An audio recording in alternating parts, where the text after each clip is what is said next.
Well, hello everyone. Thank you for coming tonight. I'm excited to chat with you all for about the next hour here about seed saving in your garden.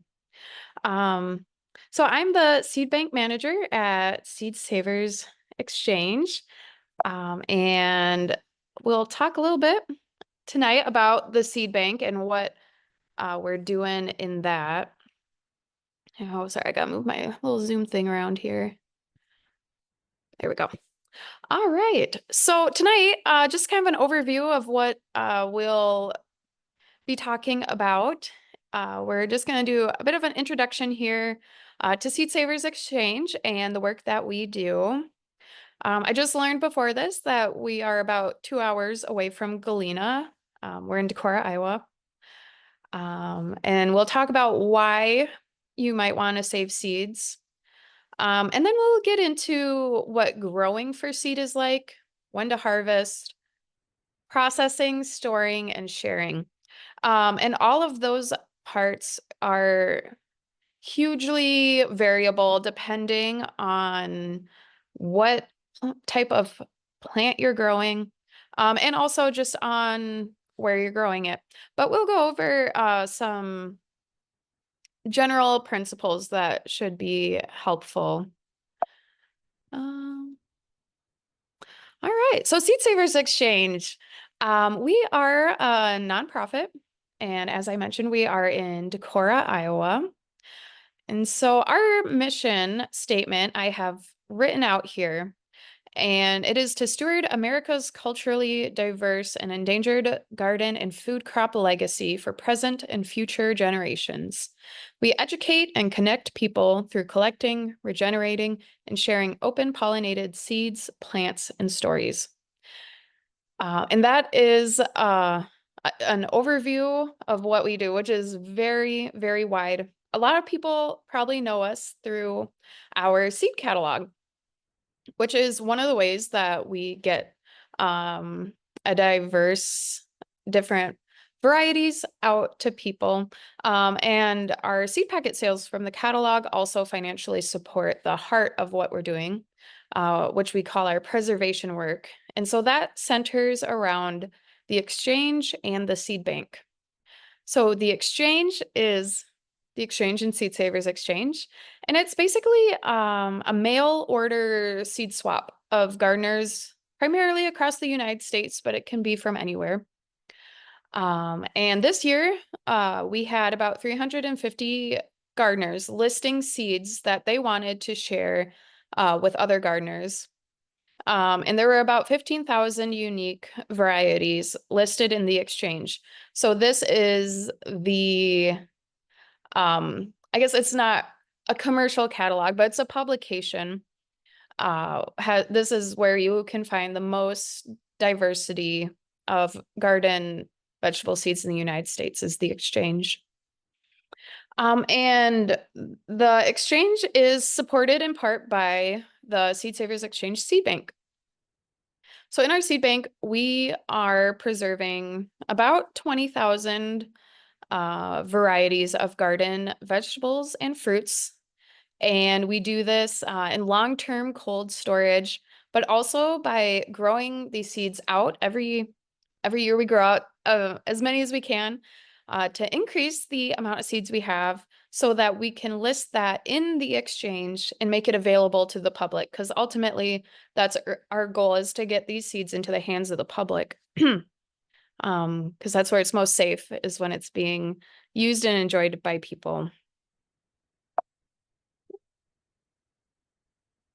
All right. Yeah. So just a little closer look at the seed bank. As I mentioned, we have about 20,000 plus varieties. And this covers 100 different crop types about is what we have. And out of those crop types, we have the most tomatoes, and I don't know the number offhand of how many different varieties of tomatoes we have. It's either 4 or 6,000 some. I cannot remember which one it is, but it's a lot. And then that's closely followed by beans, and then actually apples. And those are not in the seed bank. We have those preserved in our orchard as trees. And we have about 1,000 different kinds of apple trees. And then squash is next. So that's kind of captures the most the crop types with the most varieties in our seed bank.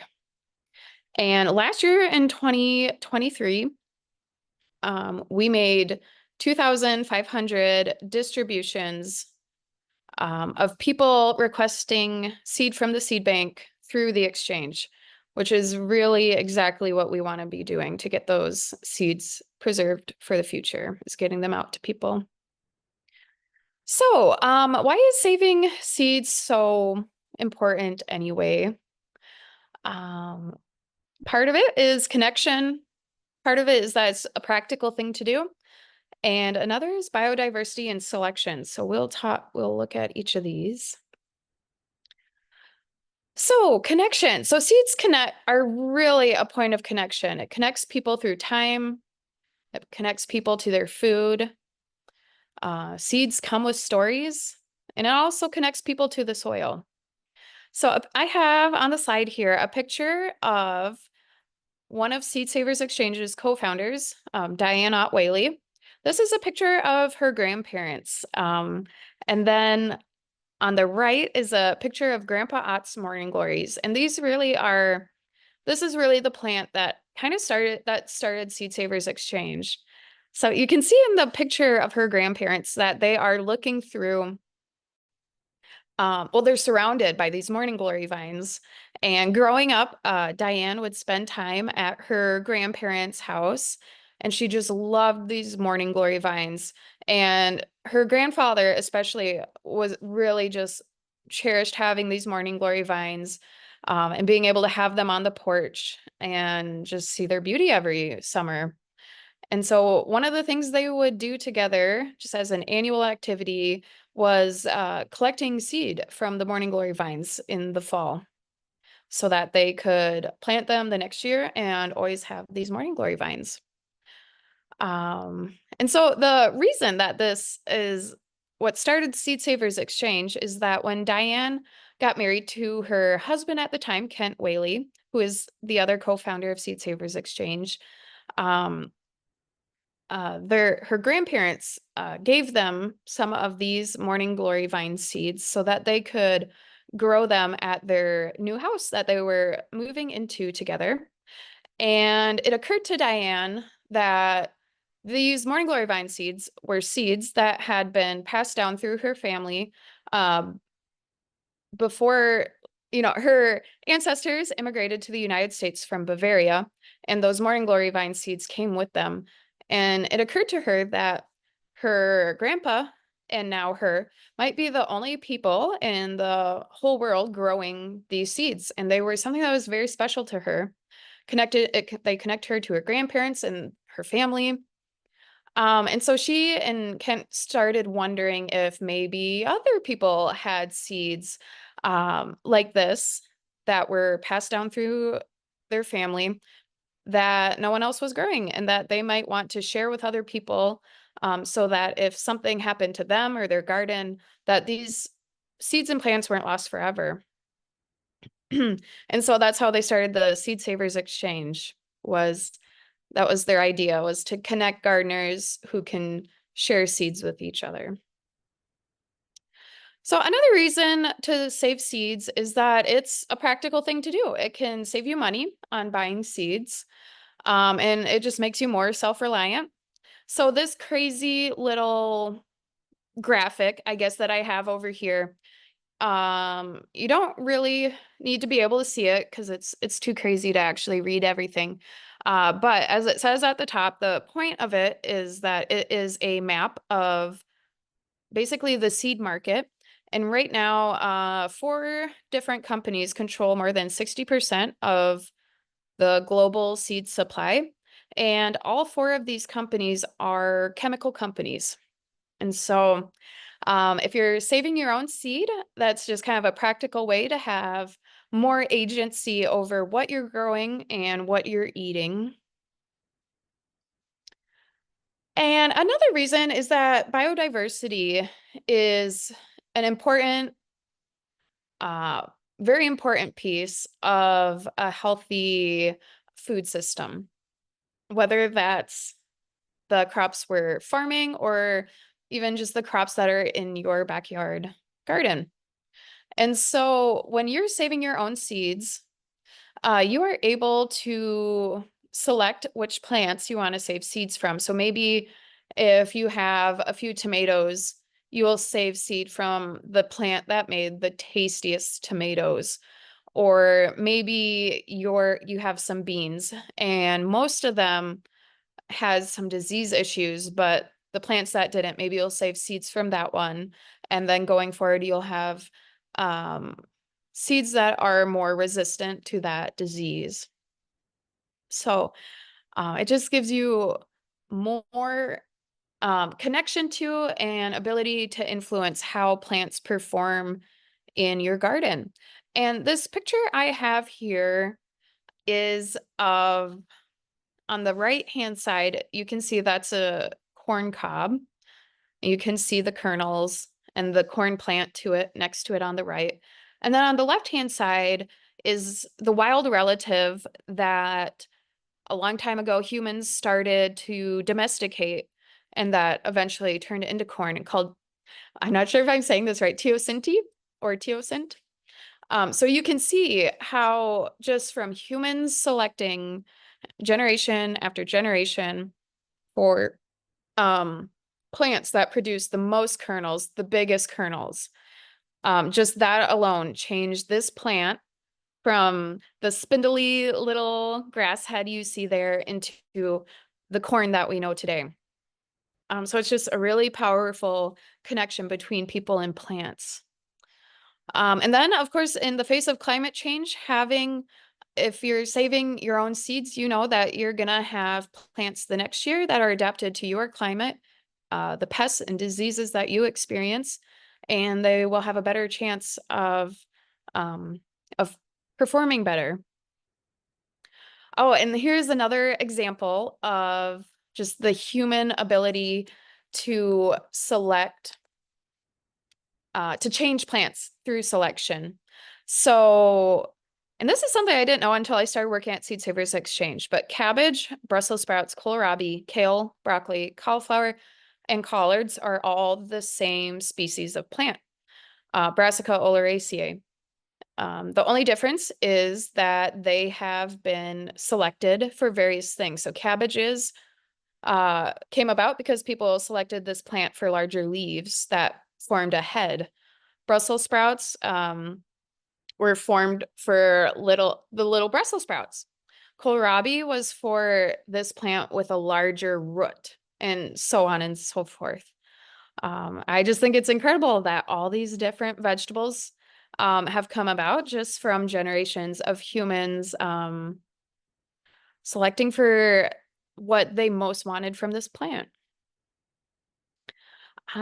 So yeah, that was kind of an overview of why you might be interested in saving seeds in your garden. And so now we'll get into seed saving basics. And I mentioned this earlier, but it's very crop type dependent. So there's like no way that in our time together tonight, we're going to be able to go over everything at all.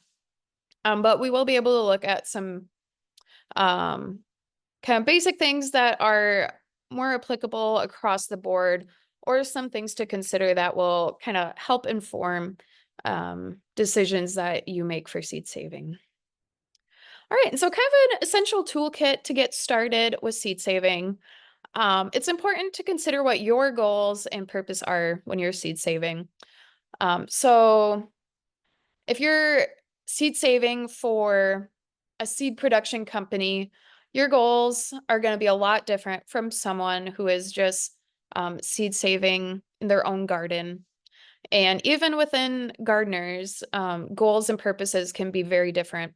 You know, if you're just wanting to save some seeds to have tomatoes the next year, that's really different from, let's say if you have a variety of tomato that you are very purposefully wanting to preserve the genetic purity of.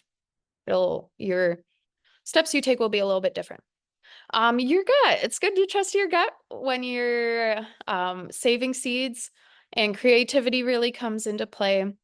And of course, being present, curious, and observant are all important things to be able to do when seed saving. Okay, so growing for seeds. So to kind of get around the seed saving being so crop type dependent, we are going to look at a few different crop types here. So I have them sorted into, so we have the common bean, tomato, and pea, which I put into the easy and common crop section. And then we have squash and corn, which I put into the not so easy section. But we'll look at them and look at what we're considering for each one. And so the things we're going to be looking at is, how is your plant pollinated? Is it pollinated by the wind? Is it pollinated by insects? Does it pollinate itself? And depending on the answer to that question, that is going to inform what sort of isolation requirements you will need for the plant you're saving seed from other varieties of that kind of plant. Another thing to consider is that spacing requirements and maturity may be different from market growing. So for example, if you're saving seeds from a cucumber, the seeds are best harvested when the fruit, the cucumber, is pretty much rotting on the vine. So you wouldn't want to harvest it for seed the same time that you'd be harvesting it to eat it.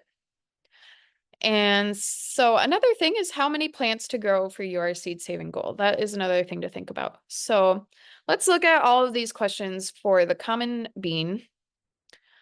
So for beans, I put in the scientific name, Phaseolus vulgaris. And we'll kind of loop back to that and why that's important in this case. And so for beans, the isolation distance we're going to use really is only 10 feet because they have a perfect self-fertile flower, which means by the time a bean flower opens, chances are it has already pollinated itself. You know, it's not waiting for an insect to come and pollinate it. You know, insects may visit it, but they don't need that to be pollinated, which means that we can have different kinds of beans closer together, and the chances of them cross-pollinating one another is low. It's not zero, but it's low. So it is possible though, yeah, for an insect to cross-pollinate beans. And so this low isolation distance requirement is a part of why beans are such a nice, easy crop to save seeds from. And so the reason I put the scientific name on for the common bean is because there are lots of different kinds of beans. And if you weren't sure what kind of bean you have, it would be very easy to perhaps mistake it for another one. So just for an example, the common bean is different from lima beans, runner beans, African peas, fava beans, adzuki beans, tepary beans. And so you could have a common bean right next to any of these other kinds, lima, runner, African pea, fava, adzuki, tepary. And there's no worry about cross-pollination because they are different species of plants. It's only the common bean that we're worried about cross-pollinating a common bean. You know, if you have two different varieties like a tiger's eye and a Hidatsa red shield next to each other, there is potential for cross-pollination because they're both common beans. But a lima bean next to a common bean, no issues there about cross-pollinating. Okay, well, that's pretty much it for the common beans. So another common and fairly easy plant to save seeds from is tomatoes. And so they also have a short isolation distance of 10 feet because they have the same flowers as beans in that they are perfect and self-fertile. So they just pollinate themselves. And the same thing, it is possible for an insect to visit flowers and cross-pollinate, but it's just uncommon. In this picture here, it shows two different types of flowers you might see on a tomato. And this can kind of help inform your seed saving. So the flower on the left, you can see stigmas just peeking out at the bottom of the flower. And some tomatoes are like that. You can see it's called exerted stigmas. And now those are more likely to be cross-pollinated by insects. So if you're going to save tomatoes for seed saving, it could be worthwhile to look at your flowers, see if you can see those stigmas poking out. And if so, you're just going to know that you're going to want more space between that tomato and other tomatoes, probably 50 feet if that's the case. But most tomatoes have flowers that look like the one on the right here, where there are no stigmas coming out of the flower. Okay, and peas, you're going to see a common theme here. Recommended isolation distance of 10 feet because they have perfect self-fertile flowers. So again, the flowers are pollinating themselves. It is totally possible for an insect to visit multiple flowers and cross-pollinate, but it is not very likely. Okay, so moving on to squash. So squash is one that we have in the more difficult to save seed from category. And an interesting thing about squash is that there are actually 4 different species that we are working with when we refer to squash, which I have listed out up there. And theoretically, if you had a squash that was a maxima and a squash that was a machata, theoretically, they would not cross-pollinate. However, they sometimes do in a way that's really weird and hard to predict. And so at Seed Savers Exchange, we just treat our squash generally as if they are the same species. Just because there are these instances of cross-pollination compatibility that are really, doesn't seem to be any clear rules about how that works. All right, so the recommended isolation distance is 800 feet. And this is, of course, much larger than 10 feet. And that is because we have monoecious self-compatible flowers that are insect pollinated. So on the right here, you can see I've put some pictures up of hand pollination. So this is another thing we might do at Seed Savers Exchange when we're collecting seed from a squash is hand pollinate. So you can see what the open squash flowers look like in the upper right-hand corner. And then the process of hand pollinating is pretty simple. You basically find a female flower, which you can see the middle one.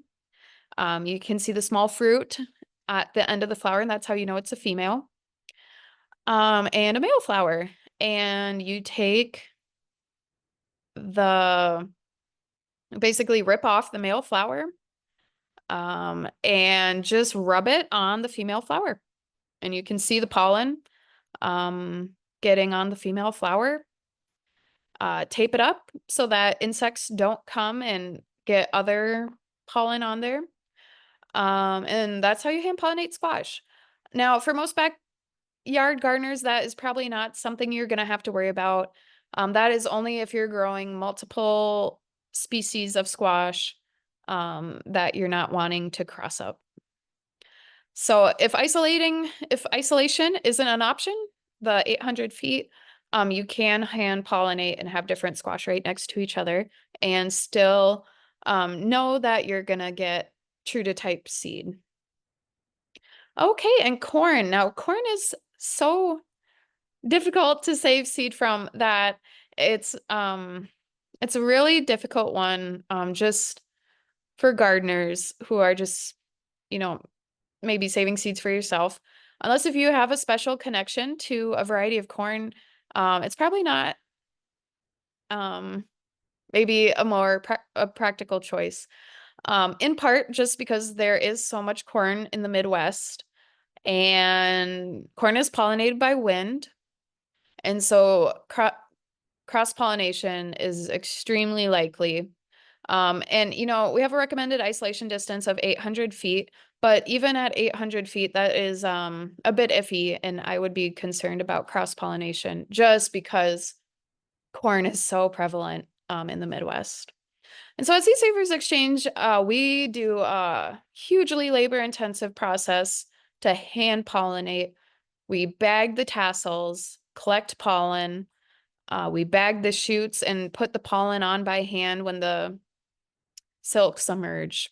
And another reason that corn is tricky is because it has a tendency towards inbreeding depression. And so seeds need to be saved from a larger number of plants. So if you're saving seed only from 2 corn plants, you're going to run into genetic issues down the line. If you're just saving from 2 every year, as opposed to 100 plants every year, will give you a better genetic pool in the future. All right, so that is just kind of our introduction to seed saving basics. And we looked at those 5 different crop types, but the questions and aspects we were looking at with them is just what you would be looking at with any crop type. And that information, there's a lot of information online if you have crop type specific questions. So another thing that can be tricky with seed saving is harvest readiness. I'm sorry, my cat is on my lap and he is putting my leg to sleep, so I'm going to move him real quick. Sorry, buddy. All right. Okay, so harvest readiness. Again, this is just a crop type dependent topic. So we'll go through a few crop types, looking at sort of the indicators that you will be looking for, which include color of seed and fruit, hardness or softness of the seed and fruit, and ease of detachment from stalk, and color of seed embryo. And when we're looking at this, we're going to kind of divide everything into 2 groups. One is dry fruited crops, and the other is wet or fleshy fruited crops. So our dry fruited crops are going to be things like beans and brassicas or lettuce, where we're harvesting seeds from pods that dry. And the wet or fleshy fruited crops will be things like tomatoes or eggplants, cucumbers, things where we're taking the fruit out of a wet fleshy. We're taking the seeds out of a wet fleshy fruit. So for dry fruited crops, we're going to want a hard seed coat. And so this means, like, for example, if we're talking about beans, you're going to want to be able to pinch that bean between your fingers. And if it's ready to be harvested for seed, it's not going to get indented by your fingernail.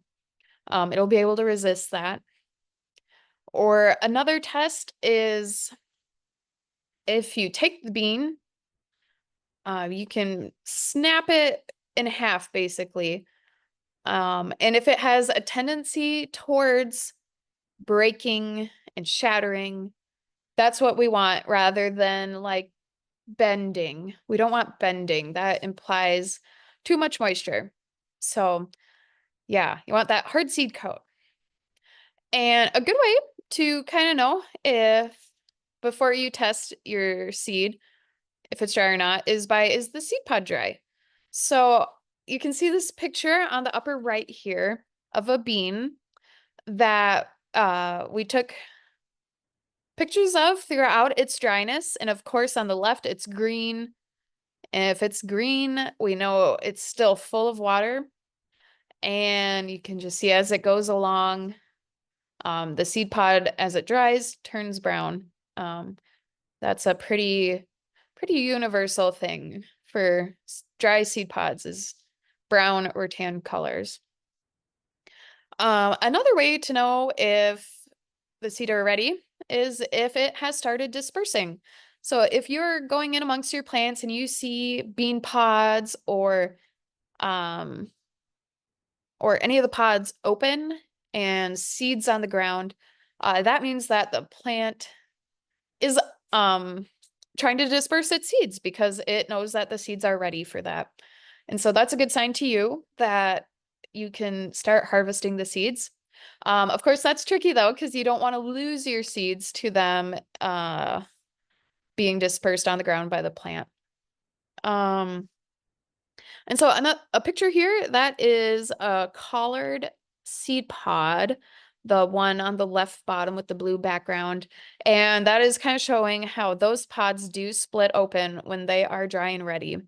And so for collards, it really is, or for Brassica oleracea in general, it's a very sweet spot of you really have to wait for the pods to start shattering before it's ready, but you don't want to lose too much to it. And those small little seeds, you can't just pick those back up off the ground.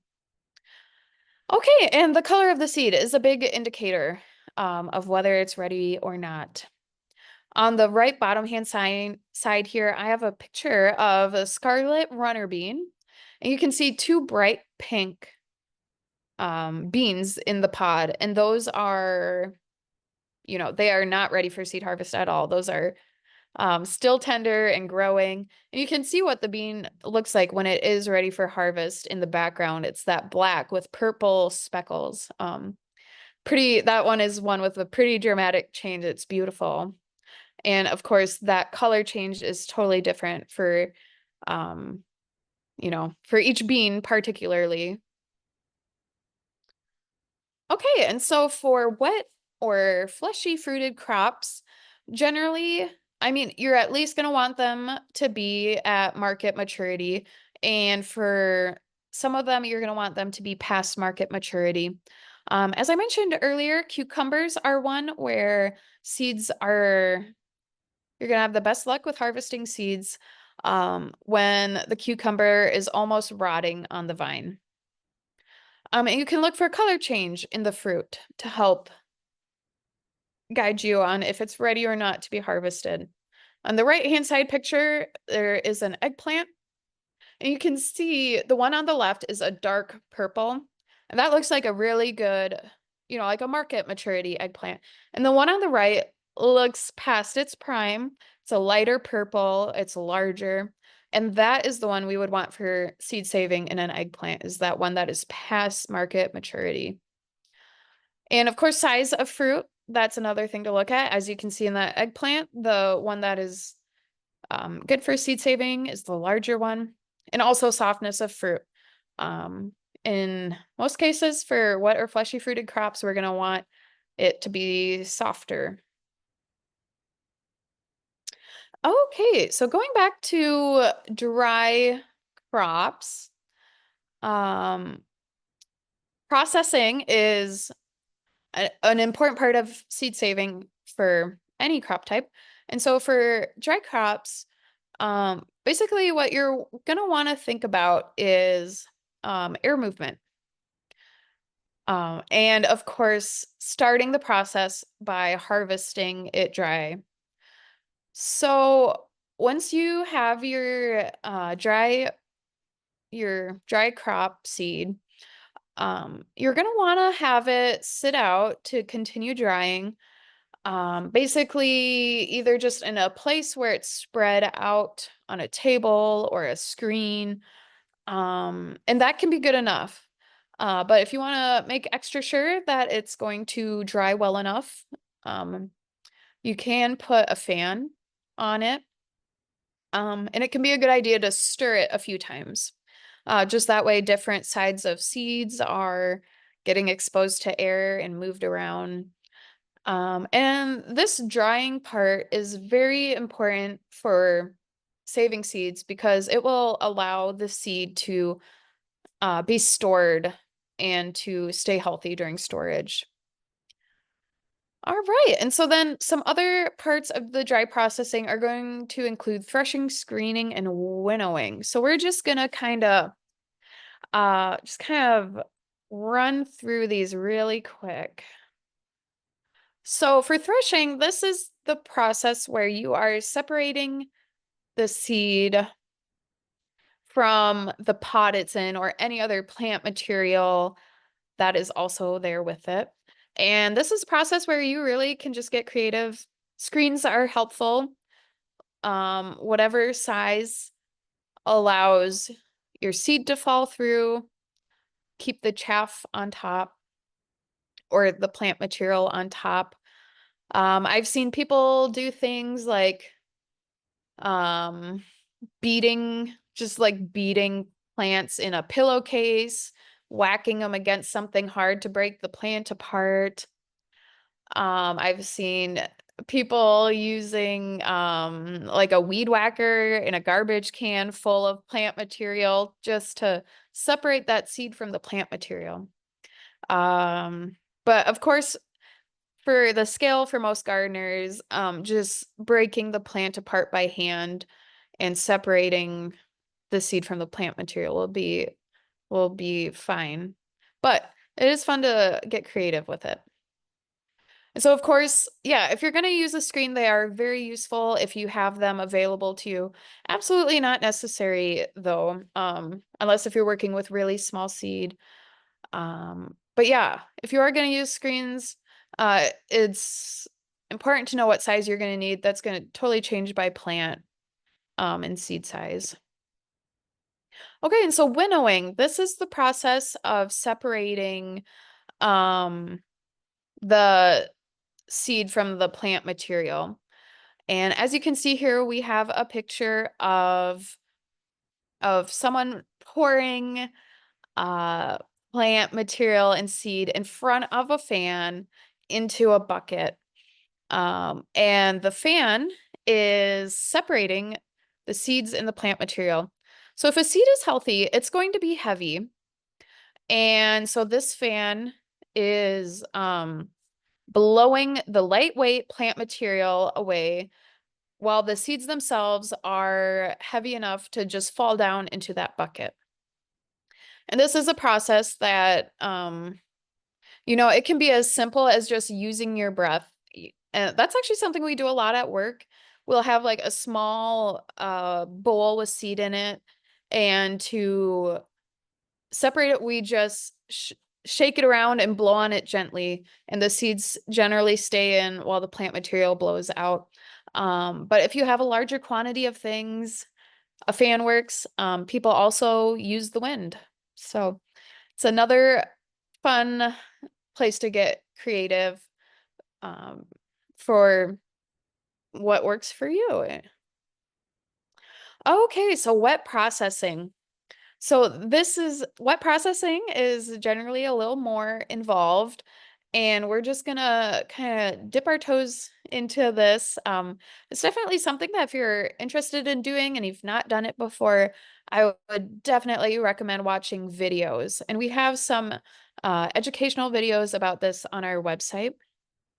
But the different steps for this are extraction of the seeds from the fruit, fermenting, and then decanting and rinsing the seed to separate it from the for the juices it was fermenting in. And then after that, the seed needs to be dried. Okay, so extraction. You can see a picture here of an eggplant that we put in a food processor. It's a great way to get the fruit broken up so that the seeds are more exposed. Or over here, someone is just hand scooping out watermelon. So basically you want to exclude as much pulp as you can. Which can be easier said than done. And so if you're working with a large fruit, such as this watermelon, cutting and scooping by hand to get the seeds out is generally the best method to go. And for smaller fruits, like this eggplant, You can use a food processor with a dough blade to get that broken up. And then for tomatoes, we just generally cut them in half and just squeeze, and that gets the seeds out pretty good. All right, so these pretty pictures we have here are some fermenting. Um, and I guess kind of a little note to make before we get into this is that I hear from a lot of people that they have success with saving tomato seeds without this fermenting process. Basically, tomato seeds in particular have a coating on the seed that prevents it from germinating. And by fermenting it, we start to break that coat down, not all the way, but enough so that once it's time to plant, it has a better chance of germinating. Um, yeah. So, um, this whole fermenting process kind of involves putting the seeds and some of the fruit juices into a container. In this case, we're using buckets. And yeah, as you can see here at number 1, you don't add water. Just leave them in the juice mixture of the fruit they came from. And you're gonna want them in a warm location, and you can leave it open. And this part does get stinky. So you can stir every once in a while. And during this process, mature seeds, seeds that are healthy, will sink to the bottom. And then this can take from 1 to several days. In the top here, you can see 2 pictures of some tomato seeds fermenting. And the one on the left is still in progress. And the one on the right, you can see all the mold forming on top. That's how you know when that one is done. That's a good sign, having that layer of mold on top. And oh, and I forgot to mention, this process is not so necessary. This fermentation process is not so necessary for watermelon, melon, and squash. We really only do it for tomatoes and cucumbers. Okay, so decanting, that's the process of getting the juices out of the way. Once you're satisfied that your fermentation is done. So now you are gonna add water and give it a good stir. And then you're gonna pour. And you repeat this several times. And during this process, the seeds are sinking to the bottom, and the random chunks of fruit and whatever else are gonna come to the top um and get poured out with the water. And then rinsing, you can pour seeds into a colander that is small enough that they won't go through it, and spray with a hose or sprayer to get off, you know, chunks that are still hanging on. Okay, and then for drying, of course, this part is very important since these seeds are just straight up wet. So you want to drain it well, and then you're going to spread the seeds very thin, just 1 layer if possible, on a screen. With tomato seeds, I'm not sure why this is, but we found that coffee filters work really well, or a mesh bag or something mesh if you have that.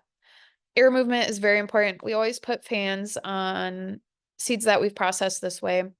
Ideally, no direct sunlight, and stirring daily is really important for this to get those wet seeds moving around, get different parts exposed to the air. Okay, so that's what we have for processing. And then just really quick, we'll talk about organizing. This is a part that is really important for seed saving, and of course, just is different for each person. But if you're saving seeds from a plant that is important to you, it's good to have good information on the plant. And so that involves doing some documenting if you're interested. You can write down things from the plant's life, like, what are the days to maturity? When did you start the seed? When did you transplant it outside? Um, yeah, things like that that give information that could help other people to know how to grow this plant. Labeling is essential. Um, we always put a label on the outside of a container and the inside of containers. And it's great to know, of course, what type of plant it is, what is the variety name, what year was it grown, and then if you have other pieces of information you want to include, you totally can. And I have just learned, just never trust that you're going to remember something later, because if you're anything like me, you absolutely will not. Um, yeah, yeah. So organizing is very helpful to your future self and any others who you might share seed with. Okay, for storage. Storage is very important for seed saving. You want your seeds to last to at least the next season, but perhaps you want them to last for several years in storage. And so the keys to good seed storage are dry, dark, cold, and no pests. So drying, we kind of talked about this earlier, but seeds should break or shatter. No bending, no squishing. If you are experiencing seeds that are bending or squishing, dry them some more before putting them in storage. Ideally, your storage has low humidity. Um, we sometimes it feels tropical here in the Midwest, but up here that's really shouldn't be an issue so much. Um, and moisture impervious containers are best. So if you have glass or plastic or foil, those are all good options for moisture impervious containers. Okay, and dark. When seeds are in sunlight, they generally are thinking it's time to get growing, which will is bad for them staying healthy in storage. We don't want them to think it's time to grow yet. So dark is good. And for most people, storing seeds in your refrigerator is going to be a great option. So that is great because then it's dark in your refrigerator, so you don't have to worry about it. But if you're storing them somewhere else, if they're in a box or just a container that doesn't let light through, that should be fine. Cold. This is also important. When it's warm out, seeds think it's time to grow. If it's cold, it slows down the metabolism of the seed or in the metabolism of anything on it, like microbes or fungus that might try to kill it, and just keeps it nice and dormant.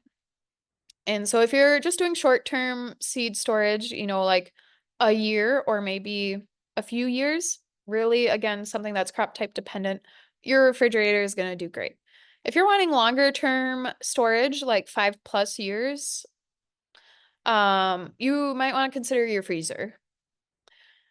And so here's a list, just of some crop types with short storage lives. Onions, very short. Carrots, peas, fava beans, and flowers. That's very broad, but most flowers have short seed life. Okay, and pests. You don't want to leave seed uncovered. If it's in a chewable container and like out in your garage or barn, that could end with mice getting into it. So to beat rodents, use glass or a thick, tough plastic, and beat insects with airtight containers and temperature. If it's in your fridge or your freezer, insects aren't gonna be able to, be eating your seeds. Okay. And then perhaps the most important part of seed saving is passing them on. Of course, seed saving just for yourself is in your own garden is great. But there's a lot of joy that can be found in sharing these seeds that are special to you with other people. And so here I just have a list of some places to do that. The exchange, which I mentioned at the very beginning of this presentation, is an excellent place to do that. It's a website or a paper publication. And you can just create an account. It's totally free. And you can list seeds you have that you want to share, or you can just go on and request seeds from other people. The Community Seed Network. This is a website that has been set up to connect people who are doing seed work and saving seeds.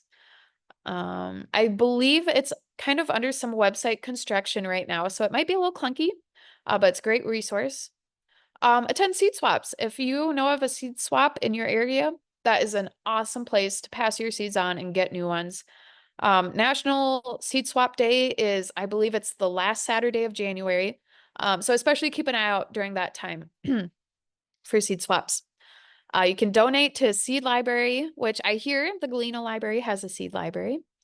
And of course, sharing with friends and family, whether it's as seed or if you have extra plants along the way. Okay, well, that's what I have tonight. So are there any questions?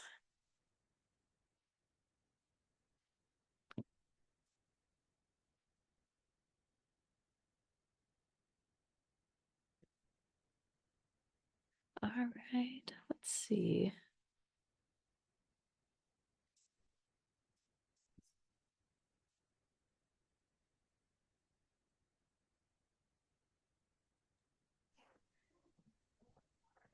I didn't see any questions. Okay, that's good. I guess one thing I just forgot to mention throughout this is that if you're looking to do more seed saving or if you're totally new to it, there are a lot of resources on our website that you can check out. And also the Community Seed Network that I mentioned has a lot of educational resources. So those are great to check out. But also just the best way to learn and grow as a seed saver is to just do it. And, maybe something won't go right, but the best thing is to just do it because every plant is different. The growing conditions of each garden are different. And so just getting your hands in the soil is going to be the best way to learn about saving seeds in your garden. So, yeah. A question did pop in to the chat. Mhm. After hand pollinating, is it necessary to protect the plant with a row cover? Oh, yeah. Okay. So after hand pollinating, I would not say it's necessary to protect it with a row cover. Um, However, that is because I guess there are other methods. It is necessary to close that flower off so that insects can't get to it once you're done. We at Seed Savers Exchange, we get around that by just taping that flower shut. So we just put tape on the flower, I think just like masking tape, um, and just seal it shut so that no insects can get in. But row cover could be an option if that works better for you. If that's something you have on hand and want to do, that is totally an option. But it's not the only one for preventing insects from visiting flowers that you don't want them to after you've pollinated them. Yeah, you can also tape the flower shut. Well, another reason that one's kind of nice is, aside from the fact that it keeps the insects out, is that it's a very clear signal to you that you have pollinated that specific flower. And that can come in really handy. So, yeah.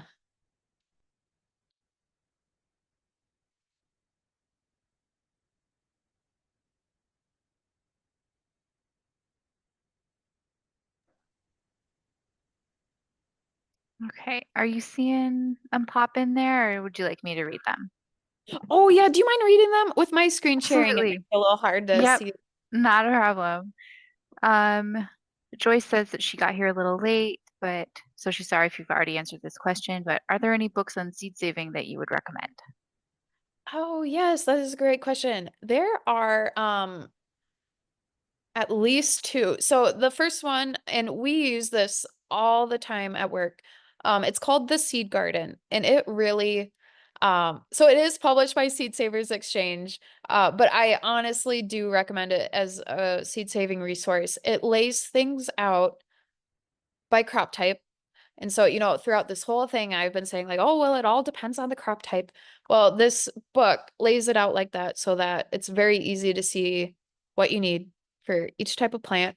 It's got great pictures. It's well written. I highly recommend the Seed Garden. Another one is Seed to Seed. And that one is by Suzanne Ashworth. Seed to Seed is. Yeah, those are the first two that come to mind that, we use them at work regularly. Yeah, those are two great ones to start with. I'm sure there's more though. I'm sure there's more. Yeah. All right. Just a comment from Anthony says that he has found that tiny ants can still get into some glass jars, so they tape them shut. Oh, that is a great trick. Yeah, I would like to see the ants get through tape. Awesome. Yeah, see, and that's another thing about just practicing seed saving is you find all these little tricks along the way that are so helpful. So, yeah, that's really cool. Thanks.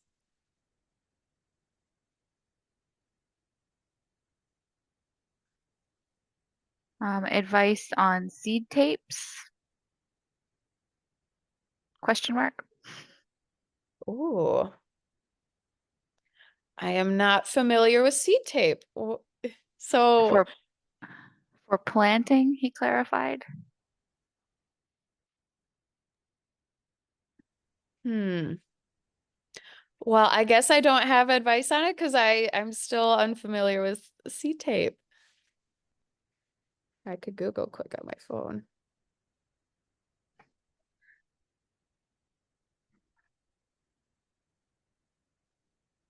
What does it do? Does it help? Oh, is it with like for small seed?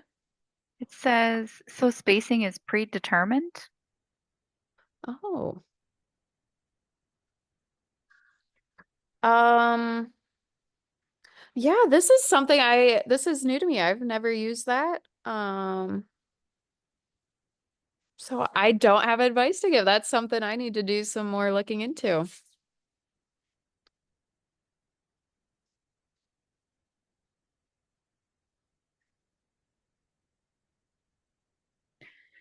It also says I found here that lightweight seed tapes can prevent birds from eating freshly sown seeds.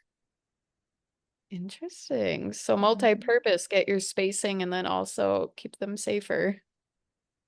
Yeah, and they're Yeah. biodegradable, so that's good. Mhm. Interesting. Yeah, it is. Yeah, I guess at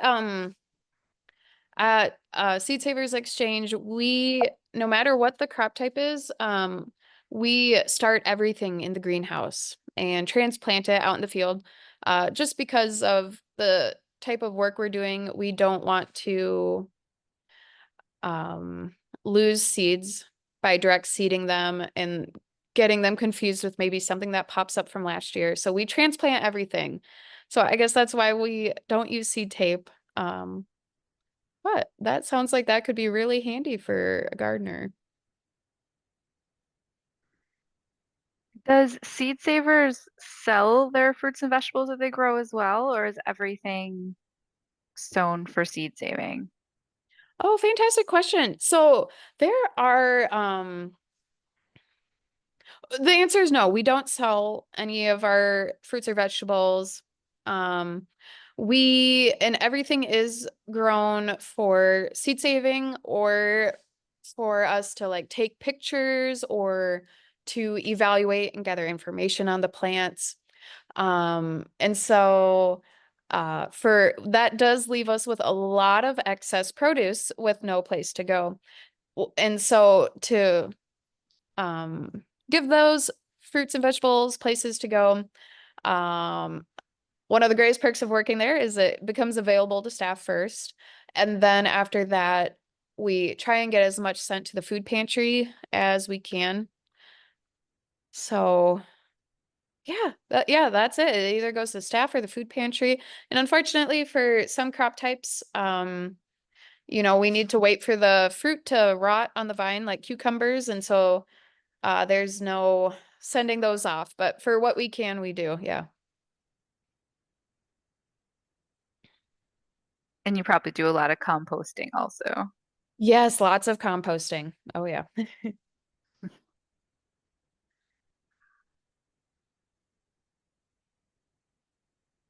All right, I don't see any more questions in the chat. If anyone has any other questions or lingering thoughts, now is the time to drop them. All right. Yeah, I hope that, next growing season, if you've not tried saving seeds before, maybe you'll give it a shot in your garden with, even just one plant, one variety. You don't have to save seed from everything. And just see how it goes for you. Um, or if you have been seed saving, maybe you'll try something new. Um, And otherwise, Galena is only about 2 hours from Seed Savers Exchange. We have a visitor center and our property is open to the public. We have hiking trails, trout streams, cattle, and display gardens. I highly recommend visiting. It is gorgeous. And we have events too throughout the year, so you can check our website for those. Mhm. There's just one more question. Any advice for keeping squirrels away? Oh, goodness. From plants, um, I assume so. Oh, that is hard. At work we're so lucky because we have so many hawks and foxes that we typically don't have issues with squirrels or woodchucks or even rabbits really because they take care of them so much. But if you don't have that and you just have the squirrels to deal with, I honestly don't have firsthand experience with combating squirrels. Um, First thing that comes to mind is I know some people use capsaicin. It's something I've heard of, but I don't know how successful it is. If you've not tried it, maybe give that a shot. Otherwise, I'm not exactly sure. I'm not sure. Squirrels can be so crafty. For sure. Okay, you've got lots of thank yous in here, but I think that's all the questions. And again, thank you so much from the Galena Public Library. We're really happy to have you. We do have a seed library here. If anyone is saving seed and you'd like to donate to our seed library, we'll always take your seed. If you borrowed from us in the spring and you managed to save anything, that would be fantastic if you could return some, Mhm. but we don't require it. But anyway, thank you, Brianna. Mhm. Yeah, well, thank you so much for having me. This was great. I love talking about this. So, yeah, I hope some folks feel encouraged to either do more seed saving or to get started in it. Yeah. Yeah, if you've got heirloom varieties in your garden, now is kind of a good time to try at least. Yep, Get yep. your tomatoes fermenting. You bet. All right. Thank you again. I'm going to end the meeting here. The recording will be posted to our YouTube channel in the next couple of days. Okay. Thank you so much, everyone.